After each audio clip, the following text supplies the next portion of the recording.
Hello, everybody, and welcome to another episode of How to Scale an Agency. I'm on with the Ajay Goel. If you don't know about Gmass, it is one of the coolest softwares in the outbound email marketing game, and you probably have come across it, or your clients are probably using it, or your friends, if you're a digital marketer and you have a marketing agency, they're definitely using it. He's also the CEO of WordZen, both these companies, and he has been in the email marketing game for a very long time.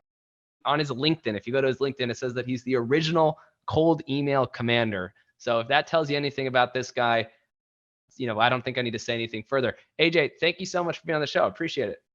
Thanks. I'm excited to be here.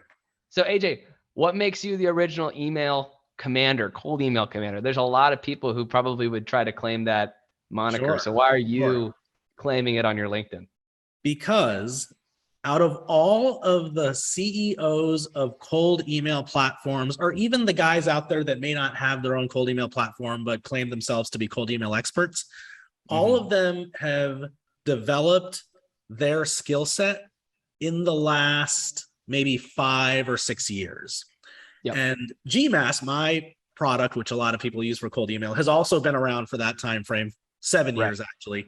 But the reason I'm different is because before that, I ran an entirely different email platform for 12 years, which was acquired in 2013 by a private equity firm. That was called Django Mail. That I started in the early 2000s. So I'm pretty much the only guy in the cold email world where this is my second go around at email business.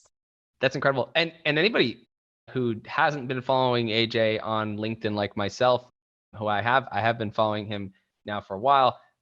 He just recently did a post about how Gmass has over 1.5 million users. Some of the things he mentioned in the post were obsessing over the right things, building a crazy dedicated team, signing partnerships, being patient. It's really inspirational stuff. And one main question I have for you when it comes to cold email marketing is, how do you think about cold email marketing as something that will last for a very long time? Because I know there's all these fads built on platforms, like people doing LinkedIn outreach or doing Twitter outreach and all this stuff, and they pop up as a service and they get immediately shut down because of some platform change or something like that. Why do you think email has, for the last 20 years, not really been restricted yet? Like you've been able to have all these companies that have done really well, and I do cold email outreach all the time. Why is it that it's still been around? And do you think there's ever going to be a point where it changes and it's not as open and easy to email people? That's the $1 million question. So I belong to a lot of industry trade groups amongst other email firm owners or email software company owners. And a popular topic is the ultimate question, which is email dead or is email dying? So why has email been around for 20 years and has been as successful as it has? I mean, email is the dinosaur of the internet. It was like the SMTP protocol, which is how email is sent, was one of the first protocols to be developed as a part of the internet. Right. Email is distinctive amongst all the ways we can communicate. So, we have Twitter direct messages, LinkedIn direct messages, WhatsApp, text messages, iMessage. There's, a plethora of platforms to communicate digitally. However, email is still the only one out of all those platforms that's based on an open system, that's not owned by one company, that's not owned by one network, so that anybody can install some software on a server and start sending emails without having to join a proprietary program. Or like, let's say I wanted to build software that sent WhatsApp messages. Right. That's actually pretty difficult. I can't just set up a server that starts sending WhatsApp messages because you have to use the WhatsApp API.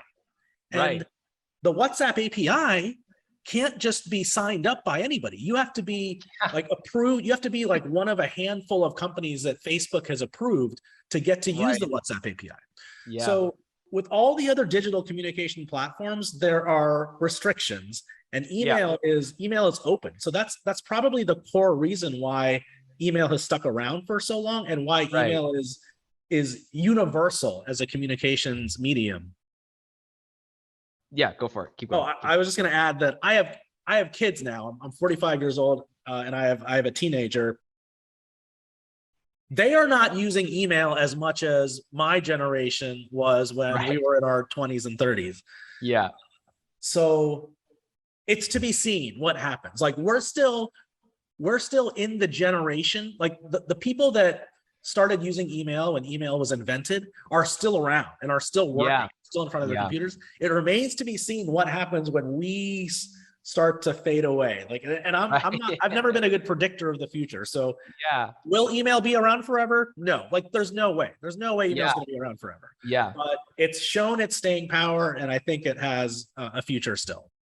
Yeah, no, I think it's interesting because if you don't have email and you don't have cold calling, at least business to business, right, where it's more permitted, you know, what do you replace it with, right? Like every business needs to find new customers and they need to do sales, and every business is doing it to every other business. They're reaching out to every other company. And so it's kind of like this implied system where people are more okay with it because everyone does it. They have to do it. Everyone has to make bread somehow. And so it is kind of interesting. I always think about this, like what's going to replace email as like a medium of getting new business if it didn't exist. A lot of our clients come from email and Yeah. calling and things like that.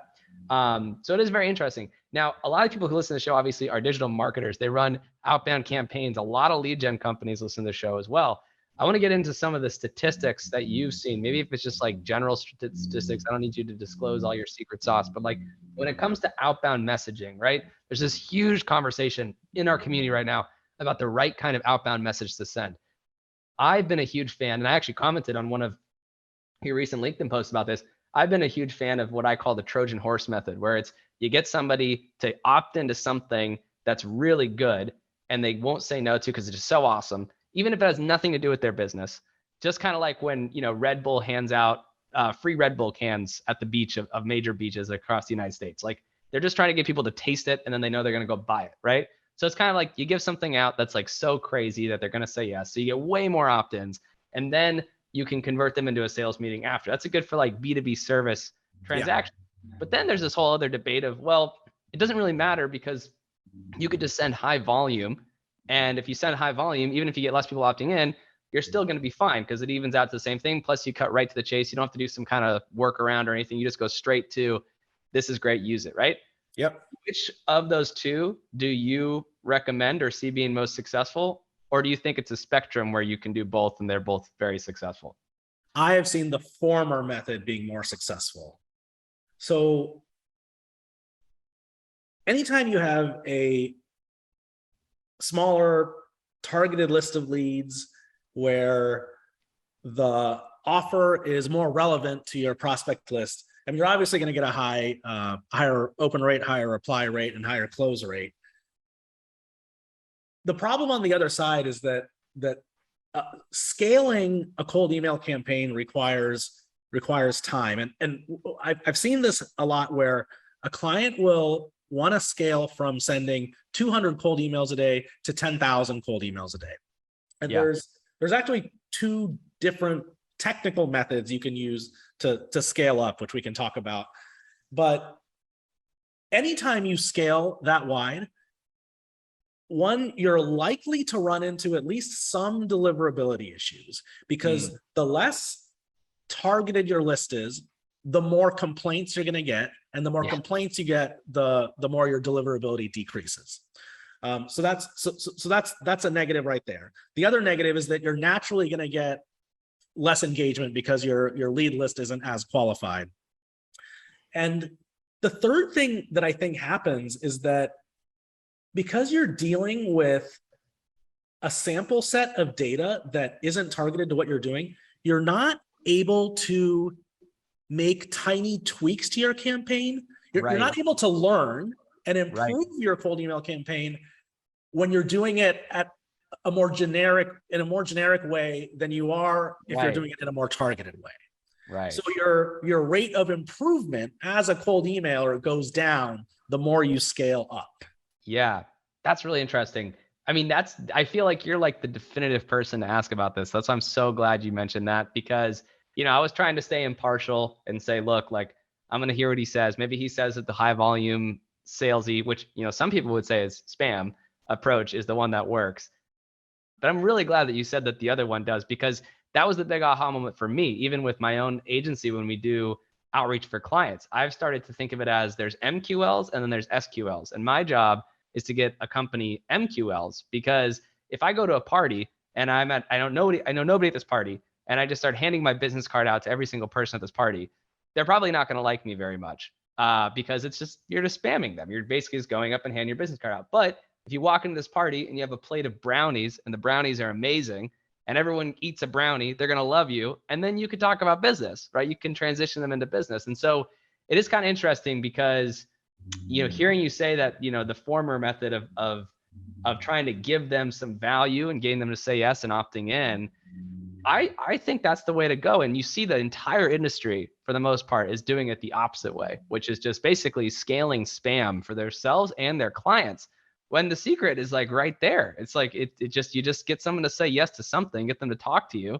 and then you can sell them because they actually like you at that point, So I'm going to disagree with one thing you said there. Okay, I'm ready for it. I don't think most of the industry is sending large scale, large volume cold email campaigns. I think most of the industry is taking that former approach and sending small targeted campaigns. Yeah. But I think there's this like echo chamber on Twitter and LinkedIn amongst like the people that we know of in the cold email world who advocate for scaling your campaign. And the people that are writing about it are talking about how to scale up and up and up. But the people that are writing about it and the so-called cold email gurus represent such a small segment of all the cold email activity actually going on. There's this whole world, I'm telling you, because I see it, because I've never been especially popular on social media. Gmass has never been especially popular on social media, but we have a ton of cold email users, and 95% of them are sending 100 emails a week. Wow. Not even a day. Wow. Yeah. But we're trapped in this world of what we see that makes us think that everyone is just trying to scale up and up and up. And I guarantee you that's not happening. And so your take, and I look, if it's more nuanced than this, please let me know. But if I were to say that your take would be, for the most part, people should not think about sending out 100,000 emails a month. They should think about sending out 1,000 emails to the right people with an amazing offer, so that way they don't blow through their demographic and they can maintain goodwill and they can scale from there. And so you believe that the smaller one, that target approach, is better, and that's your belief. That's what you think. It usually is. I mean, it also depends on what you're pitching in your cold email. If you're trying to book a meeting, if you're trying to book a demo of your software, if you're an SEO agency and you're trying to, maybe you're offering a free SEO audit as a way to generate a lead, then the small targeted list is better. I mean, there are some examples where it might be better to just like blast it out to as many people as you can. If you're and this would be branching out of cold email, but this would be like if you're, a good example is escaping me, but I know that I've received spam that I know is sent to millions of people that actually does engage me. And I'm sure everyone can relate to responding to spam. And then you feel a little bit guilty. I'm like, that was spam. I probably shouldn't have responded to it, but I really like the offer, so I did it.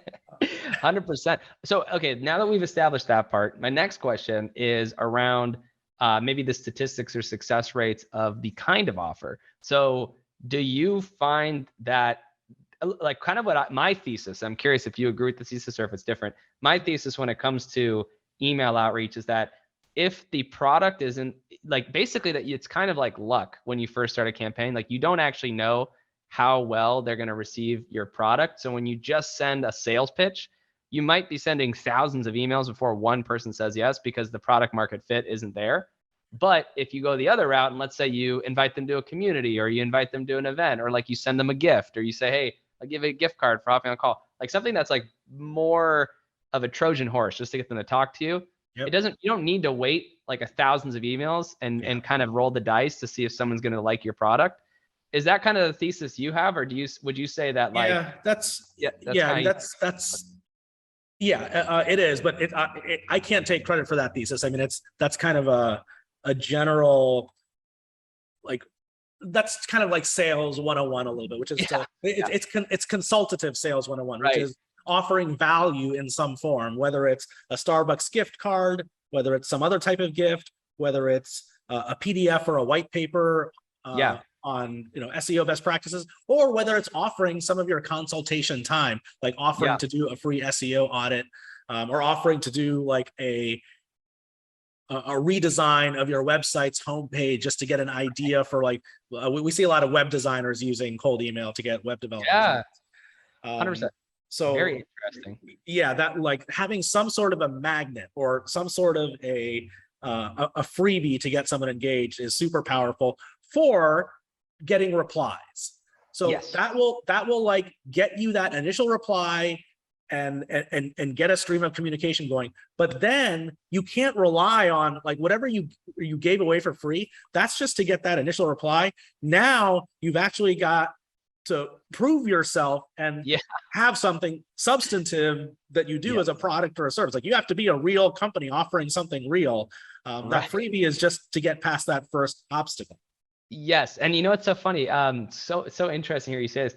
I think that sales is a very easy thing if you think about like direct response sales, because it's direct. You don't have to wait. Like it's not like SEO where maybe you have to wait months to start ranking for something. With sales, you should know immediately if it's working. And so anytime I ever hop into a campaign or I talk to someone, they say, I'm not getting a lot of sales volume, like it's not really working well for me right now. What I tend to do is I just say, look, let's pick up the phone. Let's start calling some people with a good offer. And if they like it, they should say yes immediately. It shouldn't take months and months and months for them to say yes. It should be pretty immediate. And so it is kind of interesting to hear you say that this is sort of the route that you recommend people go as well.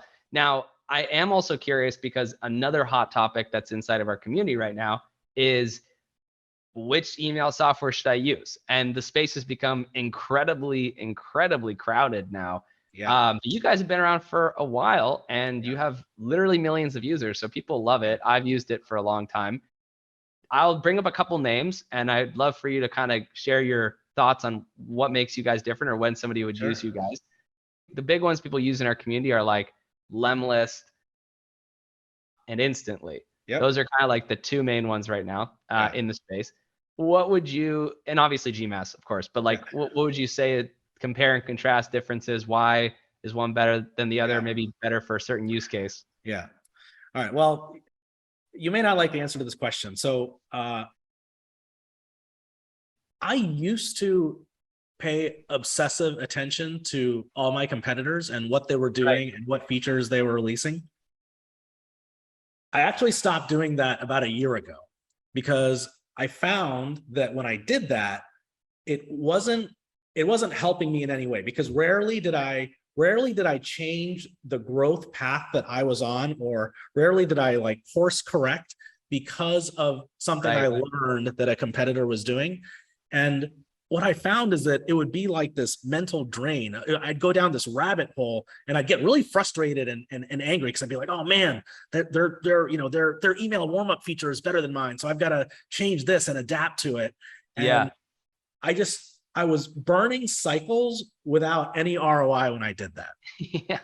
And then, so I was like, all right, I'm not going to do that anymore. And then I was actually watching a TikTok video of Simon Sinek, he's a popular business speaker. And he was talking about Microsoft versus Apple. And he was talking about how he was in a taxi ride with a yes, I know exactly. You were reading the book The Infinite Game, weren't you? No, I wasn't. I was just watching this short clip of Simon Sinek on it's a great book. I love this part. And he was talking about how he was in a taxi cab with some Apple executive, and he was telling the Apple executive about some feature that he really liked on Microsoft's tablet versus the iPad, and the Apple executive basically shrugged it off and was like, "Oh, that's great for them." I mean, the point being that Apple wasn't trying to compete with Microsoft. They were on their own path. They had their own journey and their own mission, and that's how I kind of feel about Gmass. So I've heard of Instantly.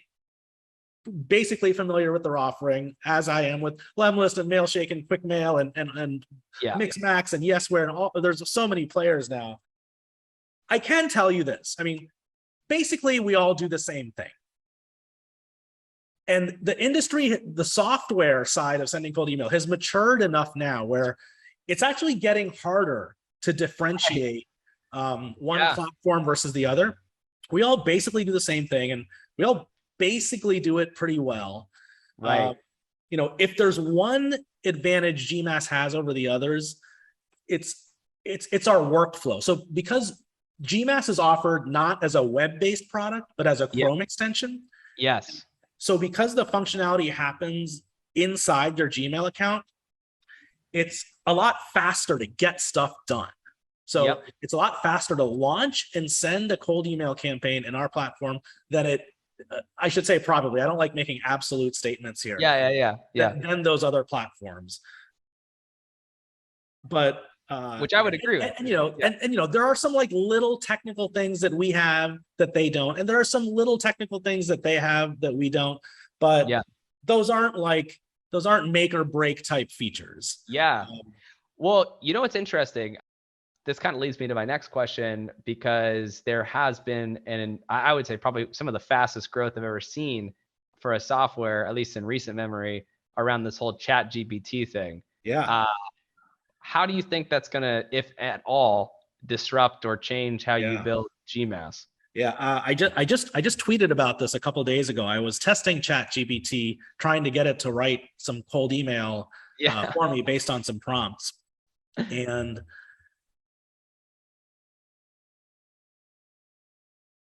it's so hard to tell. I mean, ChatGPT is so smart. Like I've tested a bunch of different kinds of prompts.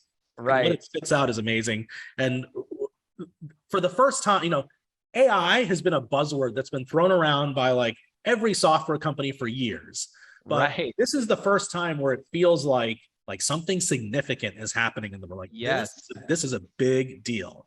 This is the first time when like so many people have gotten so excited about something AI related ever.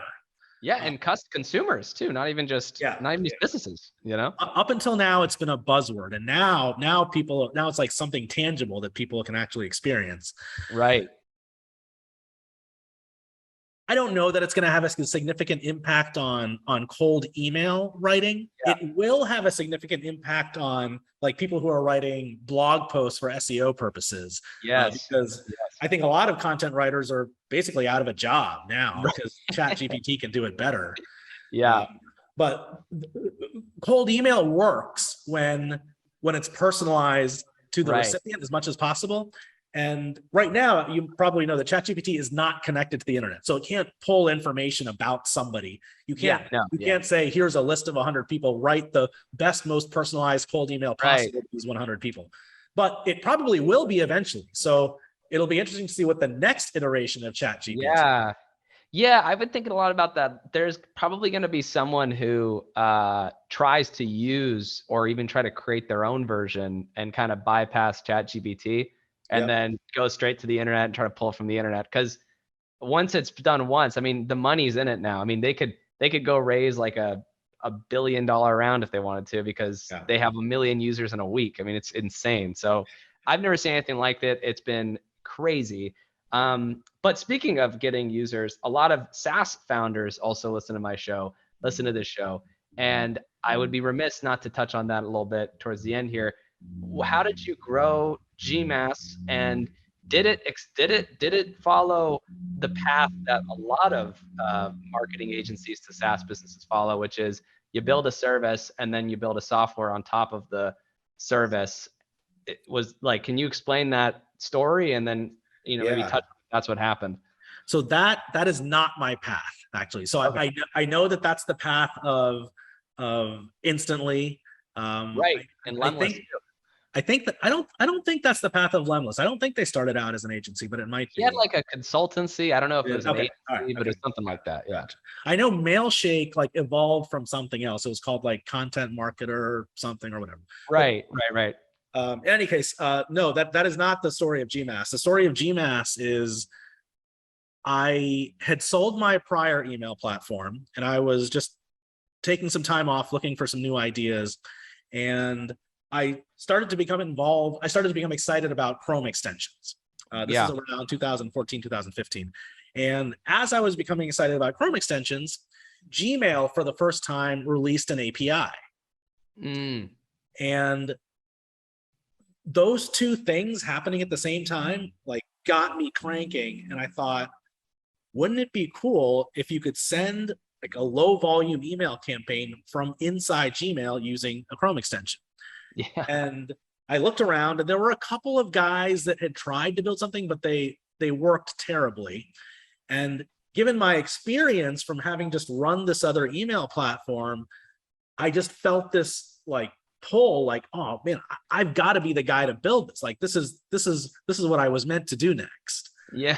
So I built it and just kind of passed it around to some friends. Some friends started using it. I posted it around on Reddit. It was on Product Hunt back in the early days of Product Hunt. And it's grown organically from there. I have not raised any money. There are no outside investors. Gmass is an organic grassroots organization. And That's fantastic. yeah. That's amazing you're able to do that. And it was over the course of 7 years, correct? Yeah. It's the Gmass is about 7 years old now. And this is public, right? You mentioned it was a $50 million valuation. I think. Yeah. Valuations are kind of meaningless until someone pays you that money for a company. Right. I mean, it's actually probably more, but I mean, yeah, that's a. Are you a software developer too? Did you? I am. So I am. I majored in computer science, and I've been writing software for the last 20 years, and so email software has become my specialty over this time. Wow.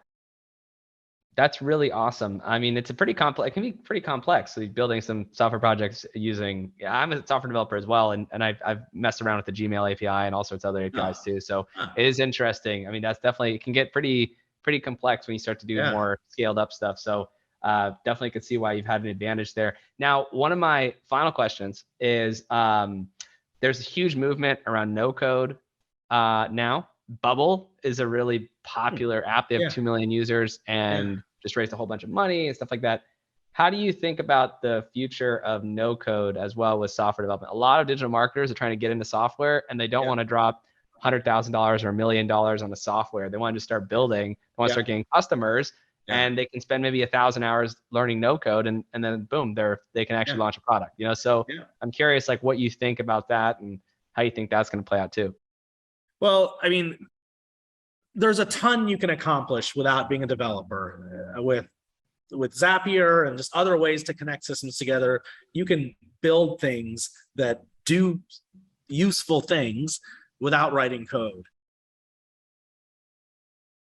Before last week, I would have said that to really build something significant, you have to have a developer. You have to be able to write code, or you have to have a developer to build a software that's going to be significant or really change an industry. Right. I don't think you can have a no-code product that will make waves. Right. Just because it would be too difficult to be innovative or original, just using no-code tools. And the reason I said before last week is because of what we were just talking about, which is ChatGPT, which is now writing code for people. Right. Yeah. So it's amazing what it can do. I put in, write me a Chrome extension that adds a button next to the send button in Gmail, and it did it. That's crazy. So, so now the whole future of the world is unknown. Yeah. No, I mean, it is nuts because I didn't do that, but I did, like, I have this like partner software I built, and basically I asked it, explain to me and then write like basic scripts for the process of building a referral software, like that you can use to track referrals and stuff. And it was 100% accurate, like everything it said, and it was so detailed. And it was cool because I was thinking, like, wow, I could give this guideline to a developer and literally, like, they could explain exactly what I want to build perfectly. I don't even have to think about it. They just give the steps on what to build, Yeah. What's likely to happen is that the role of the developer will change. So the role of the developer will go from from writing code to being less about writing code and more about communicating specs to an engine like ChatGPT that will then spit the code out for you. Right.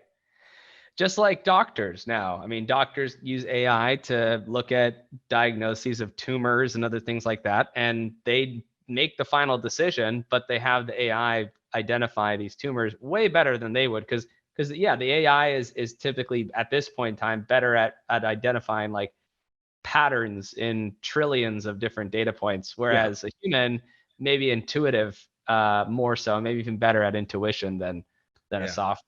I mean, I think in time, AI will be making those final decisions for the doctors.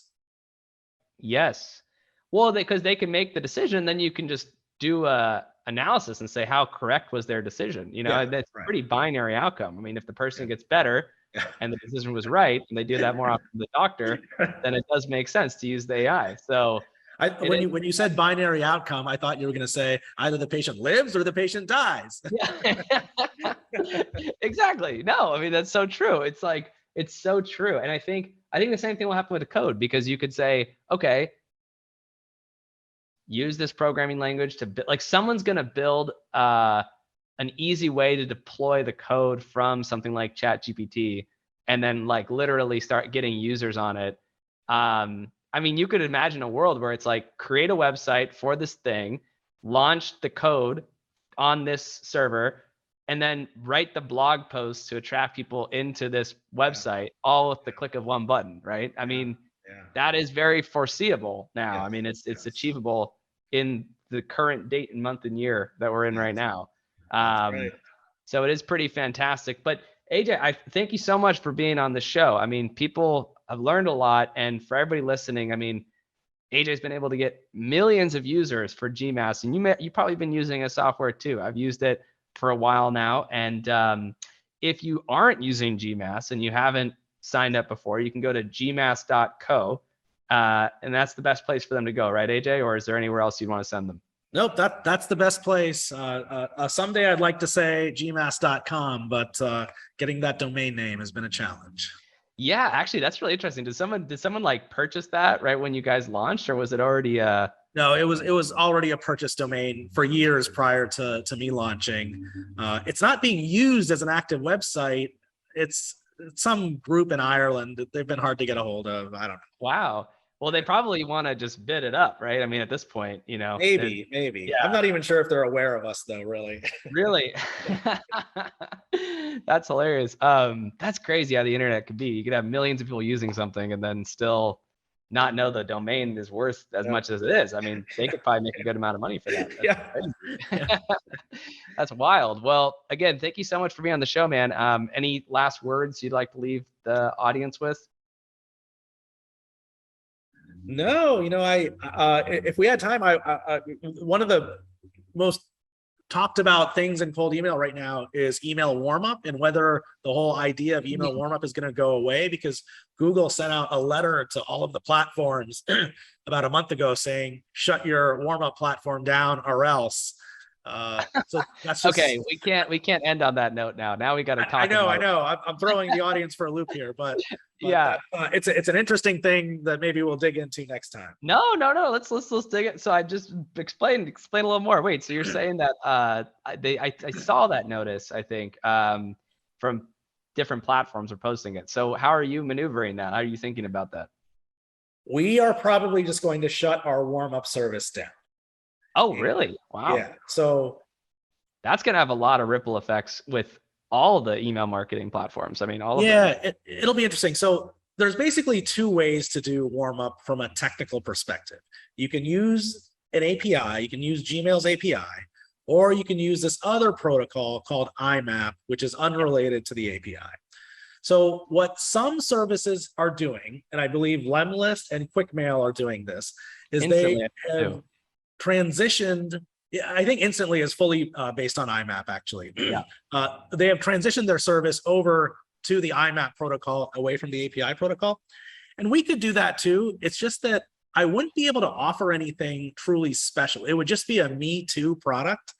Right. And so for that reason, it just doesn't make sense. Right. Well, to it's put about the being effort. as good as possible in your lane, you know. So you Yeah. want to stay in your and when when I've used Gmass, I've always thought of Gmass as like some incredibly valuable tool that people can use for personalized sending, or even just sending like email campaigns for their business that doesn't require a lot of thought. I mean, you don't need to think, you don't have to add all these different configurations to get it going. I mean, it takes less than 10 seconds to sign up, right? Yeah, So it's that's in fact that's one of our slogans is send your first campaign in 6 seconds. yeah. It is pretty nuts. I mean, I've used it for so long now, and that has definitely been my experience. And I'm sure you have a lot of lead gen companies who use it for their clients, and they Yeah. pay you, and it's like a Yeah. team account and stuff like Yep. that.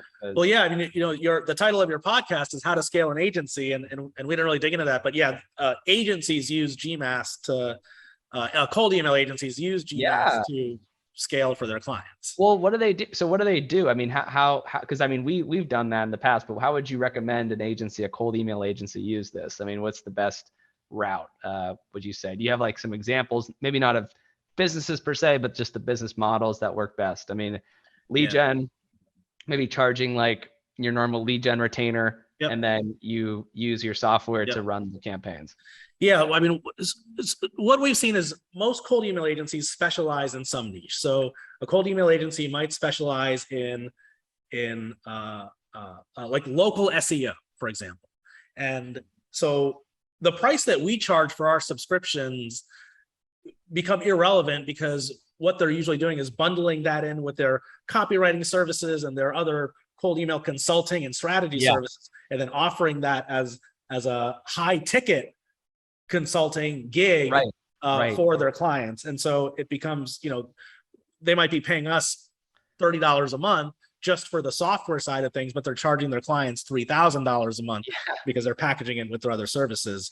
And Yeah. so it can become a really profitable thing. I mean, most cold email agencies are operating at high margins. Right, right.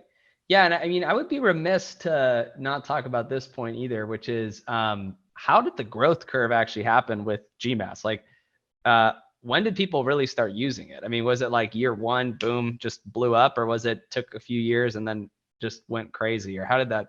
So actually, our growth had been pretty consistent and no hockey stick pattern until the pandemic hit. When the pandemic hit, we had this explosion in users, probably just because there was this change going on in how people communicated generally, and Right. where people were communicating in a non-digital way, they were now communicating digitally, and a lot of that went to email. And so Gmass had this explosive growth at the beginning of the pandemic. That eventually tailed off because there was almost this like equilibrium effect that happened. We had this explosive growth at the beginning of the pandemic, and then at the middle and towards the end of the pandemic, a lot of companies went out of business because of the pandemic. So then we lost a lot of users as well. So I'm not sure what the net effect is, but the net effect might be that our continuous linear growth is still what is revealed if you look at it over the long term. Yeah, that's really interesting. Yeah, I've interviewed some companies that grew a lot during the pandemic, and for a variety of different reasons, but definitely lead gen was a big one because a lot of people got their leads from networking in person, and now they can't anymore, right? So that's fascinating. Anything else you want to talk about? Because I mean, you have a lot of different topics that people are very interested in my audience. Anything that's been on your mind before we wrap up? Oh, geez. No, I think, I think I got the lingering thoughts out. Yeah, no, I'm sure. Well, again, for anybody who has been listening or watching this episode, AJ's done a lot in the email space, cold email space. I've definitely, thank you so much for being on the show. I mean, I've been looking forward to this interview for a while now, and this is great. We finally had the opportunity to get you on, so really appreciate it. If anyone has any questions for AJ, feel free to comment below on this, and maybe we'll shoot over to him. Maybe we can get some responses. I know a lot of people are watching these on YouTube now, as well as replying. Now there's a new feature on Spotify. You can reply and say, how'd you like the show? So feel free to ask questions, and anything you guys want, feel free to comment. So thank you again, AJ. Anybody who was interested in signing up for Gmass, go gmass.co. and sign up today. It's free, right? To sign up, you can start using it right away. You can start using it for free, no credit card required. That is fantastic. Great onboarding experience, frictionless. Appreciate it, man. Thank you so much for being on, and for everybody listening. This is another episode of How to Scale an Agency. Thank you so much, everybody. Bye.